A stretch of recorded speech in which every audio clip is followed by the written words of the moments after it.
Donc voilà, une rapide vidéo pour vous montrer la différence entre la fonction delay et la fonction blink.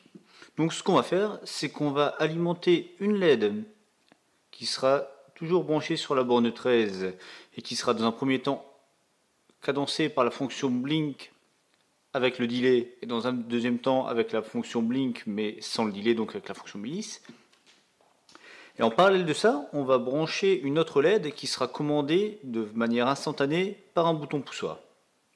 Donc on va faire le câblage, donc j'ai mes deux résistances. Donc sur les deux LED, on va mettre les cathodes communes que l'on ramènera tout de suite au moins. Un fil assez long. Donc voilà, mes deux cathodes sont arrivées au moins.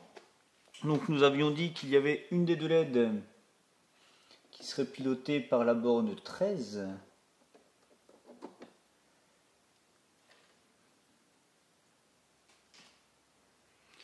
Donc ce sera celle de gauche.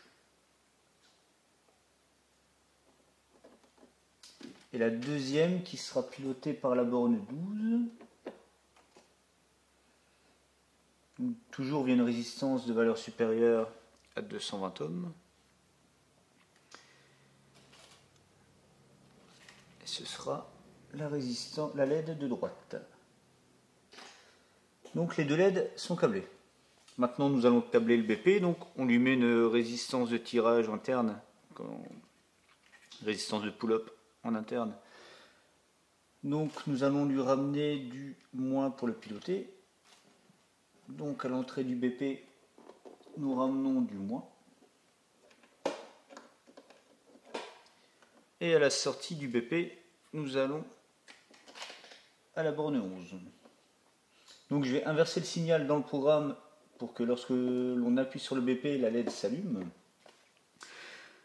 Donc voilà le câblage, plutôt simple. Le petit condensateur d'anti-rebond aux bornes du bouton poussoir. On amène le moins sur la borne 11 pour commander. Dans l'Arduino, il y a une résistance interne qui tire au plus 5 volts lorsque l'on n'appuie pas sur le bouton poussoir. La sortie 12 qui est pilotée instantanément par le bouton poussoir et qui va allumer cette LED. Et la borne 13 qui sera alimentée, qui alimentera cette LED avec la fonction blink avec le delay. Donc je vais charger le programme.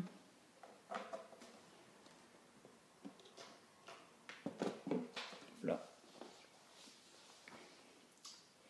Alors blink. Donc j'ai simplement rajouté une seule ligne, enfin 3 lignes. 2 lignes pour déclarer la borne 12 comme une sortie et une autre pour la borne 11 comme une entrée avec le pull-up.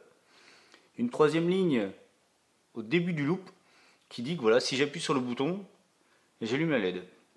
Donc là, regardez bien, je donne des impulsions sur le bouton et en fait, ma commande n'est prise qu'au moment de l'allumage de la LED. Donc elle s'allume, là j'appuie, ma LED ne s'allume pas. Et c'est lorsque la LED de la sortie 13 s'allume que la sortie 12 est prise en compte. Là je lâche, elle s'éteindra au moment où est-ce que la 13 s'allumera. Donc on voit que la commande n'est prise qu'à un seul moment, c'est au moment où est-ce que le cycle commence. S'il donne des impulsions, ça ne fait rien. Enfin, ça ne prend en compte qu'au démarrage. Maintenant, on va basculer sur le blink without delay avec exactement la même modification, c'est-à-dire les deux lignes de déclaration pour la borne 12 et la borne 11, et au tout début de la loupe, le bouton qui pilote la LED. Tout le programme sera sur le site, je vous mets le lien dans la description. Donc on voit tout le temps la LED cadencée à 1 seconde, mais cette fois, le bouton pousseur est pris de manière instantanée.